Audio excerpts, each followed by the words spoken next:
Na semana passada eu estive na ocupação do Contestado, que é uma ocupação urbana aqui no município vizinho de São José, na Grande Florianópolis, e que é praticamente invisível na imprensa. Os cidadãos aqui não conhecem, não fazem ideia de que isso existe. E eu queria usar esse caso, né, para comentar, dar um pouco mais de visibilidade a esse movimento e também usar ele para ilustrar alguns dos entendimentos da análise marxista, da perspectiva das lutas de classe em geral. Essa história é longa, eu vou deixar os links disponíveis aqui, porque eu não vou ter como cobrir toda essa história, que começa em 2012, mas você pode se informar melhor olhando as fontes abaixo. Ela começa em 2012, nas vésperas da campanha, quando o candidato à reeleição à prefeitura, Djalma Berger, foi a um comício, candidato do PMDB, e prometeu para aquela população que iria ceder um terreno, que era um terreno de propriedade de uma imobiliária, ele iria declarar de utilidade pública, já que o terreno estava ocioso, não recolhia IPTU, iria declarar aquele terreno de utilidade para construção de moradias populares. Na esperança de que isso fosse cumprida, e o prefeito inclusive distribuiu cópias do decreto que ele tinha assinado, rapidamente cerca de 150, 200 famílias se mudaram para lá. Naquele terreno já tinham umas 50 famílias e foram mais outras 150. E construíram rapidamente barracos ou pequenas casas para garantir um pedacinho de terra, esperando que daí na semana seguinte, conforme a promessa do prefeito, eles teriam direito àquelas terras e então teriam, enfim, o sonho da sua casa própria. Só que a promessa não foi cumprida, embora no outro dia o próprio irmão do prefeito, que é o Dário Berger, que era prefeito de Florianópolis na época, pelo PSDB, se não me engano, hoje senador, deputado federal, sei lá o que é, foi lá reforçar a promessa, pedir votos para o seu irmão, pedir voto para outros vereadores que foram juntos. As famílias se mobilizaram, construíram casinhas, fizeram campanha para o prefeito, votaram nele. Só que na sexta-feira, sem falar para ninguém, ele mesmo destruiu o próprio decreto, vetou, anulou. E no domingo perdeu as eleições, claro, porque não era o que ele queria. E aí mandou na segunda-feira já os fiscais da prefeitura dizer que aqueles moradores estavam sendo despejados, e na quarta-feira a polícia foi lá com a cavalaria, com a tropa de choque, para tirar aqueles moradores. Deu 1 hora para eles tirarem seus pertences. Claro que em 1 hora a maioria nem teve condições de fazer isso, muitos estavam no seu trabalho ou estavam fora, e quando chegaram viram suas casas demolidas pelos tratores. Mesmo os que conseguiram tirar alguma coisa, perderam o material que eles haviam comprado para construir as casas. Então, simplesmente a prefeitura deixou essas pessoas na rua. Isso mobilizou a sociedade, alguns movimentos sociais que ajudaram a pressionar a prefeitura junto com aqueles moradores para conseguir pelo menos um ginásio, porque nem isso a prefeitura tinha se preocupado, né? Nessa política higienística de simplesmente ir jogando as pessoas ao léu, assim, né? Tentando expulsá-las. Eles conseguiram um ginásio, mas ninguém consegue morar num ginásio por muito tempo, centenas de famílias ali. Inclusive a prefeitura não dava assistência de saúde, né, alegando que eles não tinham endereço fixo, então não tinha como cadastrar no SUS. E técnicos de assistência social diziam que os pais poderiam perder a guarda das crianças, porque as crianças estavam em condições irregulares, né? Então foi todo um problema ao longo daquele mês, até que as famílias se organizaram, junto com a ajuda de alguns movimentos sociais, foram para um outro terreno, que também é da mesma propriedade daquela mesma família, né? São possuidores da cidade, né? E construíram pequenas casas naquele terreno. Aí foi fundada a ocupação do Contestado, mais ou menos no mês de dezembro, final do ano de 2012. Para conseguir uma reunião com a prefeita, eles precisaram já fazer muito barulho, 3 meses protocolando pedidos, indo na rua, abrindo faixas, entrando na prefeitura, pressionando para conseguir uma audiência, para depois na audiência ia marcar a reunião. Foram 3 meses de enrolação. Quando a prefeita chegou lá também não tinha nenhuma proposta, não, ficou enrolando, enfim. Outra coisa que aconteceu nesse período, o Ministério Público rapidamente abriu uma investigação contra o Djalma Berger, mas a investigação foi assim, porque ele estava usando a máquina pública, seu poder público de prefeito, para angariar votos. No final ele acabou sendo condenado, pagou uma multa de R$30 mil para a União, mas por crime eleitoral, não foi o crime de ter derrubado casas de famílias. Essa questão toda passou, né, foi irrelevante. O que foi relevante mesmo é que ele usou o seu cargo de prefeito para puxar votos. Praticamente a maior vitoriosa dessa investigação do Ministério Público foi a nova prefeita, né, que, já que o Djalma Berger se tornou inelegível como prefeito por 8 anos, pelos próximos 8 anos, então a nova prefeita tinha um concorrente a menos, inclusive se reelegeu agora recentemente, em 2016. E continua com o mesmo descaso, quer dizer, esse negócio de condenar um político só para abrir espaço para outro não quer dizer que isso foi alguma coisa que a nova prefeita foi mais amistosa do que o outro nessas negociações. As negociações foram avançando conforme o movimento ia se organizando. Isso é interessante de ver essa organização coletiva dessas famílias. Primeiro, na própria construção das suas casas na ocupação do contestado, ela foi, por exemplo, se cada um construísse seu próprio banheiro, ia ter um monte de esgoto a céu aberto ali, então eles construíram banheiros coletivos. O banheiro é um banheiro comunitário com alguns espaços ali, e eles podem fazer um manejo melhor um pouco dos dejetos, né? A distribuição das casas também foi bem organizadinha, e com espaço para agora querem construir um barracão para ter suas assembleias, foram feitas comissões, através dessa organização coletiva eles conseguem se organizar também para cuidar das crianças enquanto os pais vão trabalhar, e questão de saúde, enfim, né? E foi fundamental para conseguir a pressão para esse terreno. No final eles conseguiram que o terreno, aquele que havia sido prometido, continue sendo prometido. Eles se anulou a ordem de despejo e eles têm essa promessa de que aquele terreno vai ser deles, só que aí um monte de trâmite legal, de que para construir precisa ter autorização do Minha Casa Minha Vida, não sei mais o que, e assim a prefeitura vai mostrando o seu descaso, como ela não prioriza essa questão desses moradores. Ao longo desse tempo também, a polícia ia nas casas intimidar os moradores, entrava, quebrava a porta, bagunçava tudo, tentando achar às vezes algum baseado para poder achar uma desculpa para levar alguém em cana. Iam encapuzados, sem os distintivos, e assim, isso prejudicava imensamente as famílias. Claro, isso é uma pressão psicológica, uma tortura, uma violência, as crianças ficavam assustadas, tudo isso para tentar expulsar aquelas famílias dali.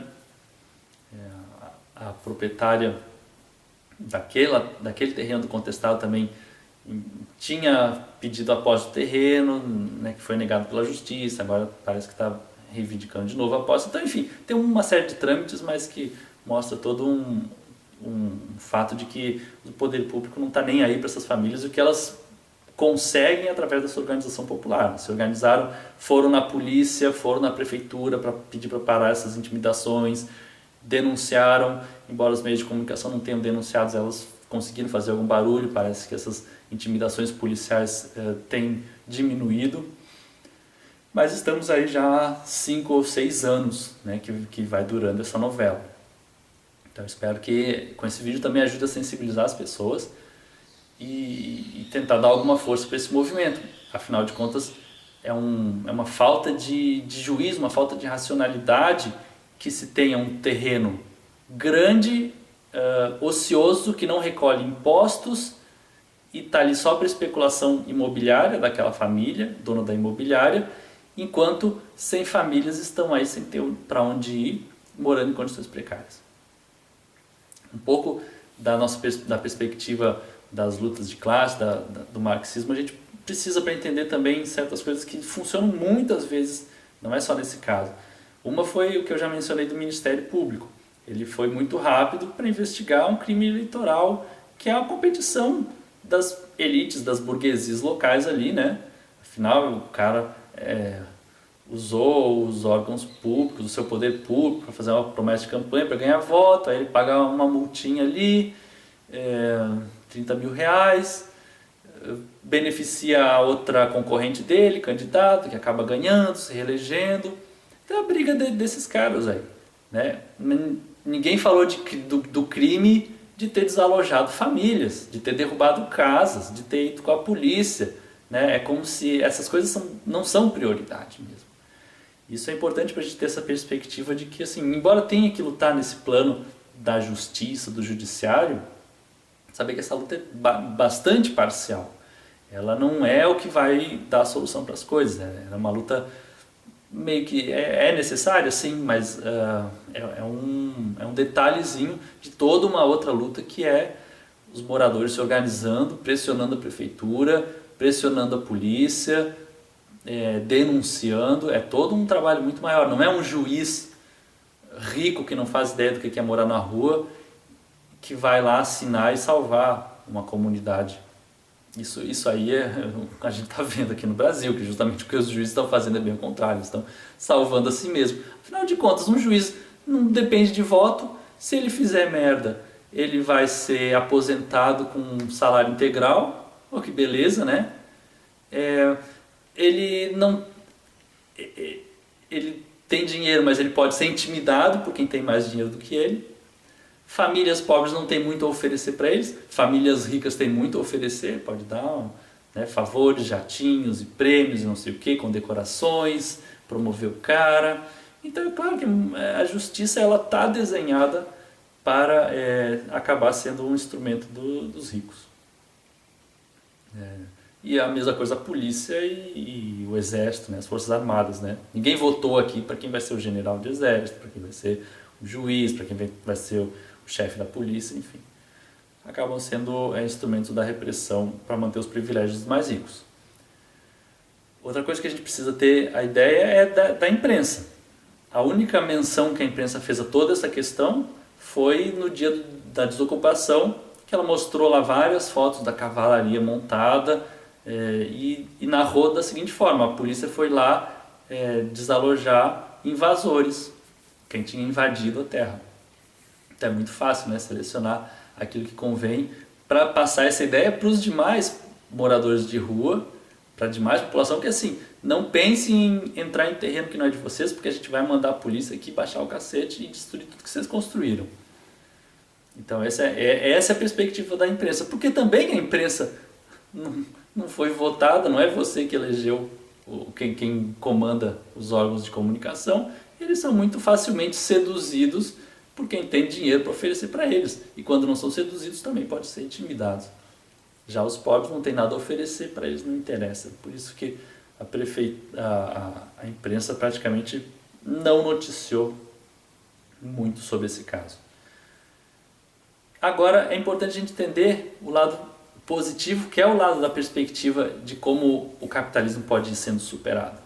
Aqui a gente tem bem um exemplo onde pessoas que estavam destinadas a serem moradores de rua se organizaram coletivamente, porque através dessa organização coletiva eles ganham um pouco de força, conseguem resistir, de certa maneira, à repressão policial, conseguem impor determinada demanda à prefeitura, que não fazia questão de olhar para eles, conseguem organizar uma ocupação de maneira que, se eles tivessem individualmente entrado lá de maneira caótica, seria uma favela toda derrubada e em condições insalubres, com esgoto e com tudo, muito mais vulnerável também. Nessa organização, o que basicamente eles estão fazendo? É dizendo, olha, nós aqui somos 100 e poucas famílias e nós queremos esse terreno, alguns hectares aqui, onde a gente pode morar, e esse terreno não está sendo útil para nada hoje. Toda a propriedade de terra no Brasil foi baseada no roubo original. Depois do Tratado de Tordesilhas, o Brasil foi dividido em 12 capitanias hereditárias, ou seja, 12 famílias hereditárias, com posse hereditária do Brasil, que é terra que não acaba mais. Se os portugueses podem fazer isso, dividir o Brasil em 12, sem perguntar para os índios, para os moradores originários o que eles pensam disso, entrando com arma, dizimando milhões de indígenas, escravizando também e fazendo o que quer nessas terras. Se 12 famílias podem fazer isso, podem se declarar donos do Brasil, por que 100 e poucas famílias não podem demandar, exigir serem donas de, sei lá, meia dúzia, 10 hectares que tem, eu não sei quanto tem, um terreno para ter direito à sua casinha? Claro que pode, mas isso não depende de lei, porque a Constituição, muito bonitamente, diz que todo brasileiro tem direito à moradia, propriedade, saúde, que cabe ao Estado garantir isso, mas uma Constituição é um livro, um papelzinho que não vai fazer nada por nós. O que vai fazer é a organização para ganhar força, para pressionar os órgãos públicos e para tirar essa propriedade privada parasitária capitalista. Porque a propriedade privada de comida, da sua terra para seu consumo, para sua moradia, para sua produção, isso não é parasitário. Mas manter um terreno 30 anos ocioso numa cidade, um terreno próximo aos locais de trabalho, enquanto centenas de famílias não têm onde morar, isso é uma propriedade parasitária. Isso aí atrapalha porque aquelas famílias se tornam improdutivas, a imobiliária vai lá, pressiona para a polícia ir lá, atacar essas pessoas, elas vivem com medo, elas vivem sem condições de saúde. Então isso é totalmente parasitário. Isso é o lado capitalista que hoje cresce cada vez mais. Esse é o lado capitalista antiprodutivo, antissocial, que é destrutivo. E conforme as classes mais pobres vão se conscientizando, como tem acontecido no contestado, as pessoas se conscientizam do poder que elas têm quando elas se juntam, elas podem muito bem ir tomando esse capital improdutivo, tomando para si, para terem as suas condições de vida e poderem ser mais benéficas para a sociedade, não deixam de ser excluídos para serem parte da sociedade. Então, basicamente, a ideia é essa. Ora, se o Brasil pode ser dividido em 12 famílias, e continua assim, né? Porque veja que hoje os dados últimos aí, 6 famílias têm a metade da riqueza do Brasil, né? Que diferença tem isso para a divisão das capitanias hereditárias? Não tem muita. É dividir terra, riqueza que não acaba mais entre poucos. Agora, com organização coletiva, os trabalhadores, os pobres, os operários, os movimentos sociais vão descobrir que eles podem fazer a divisão dessa riqueza que não acaba mais entre muitos. Isso só depende dessas organizações coletivas.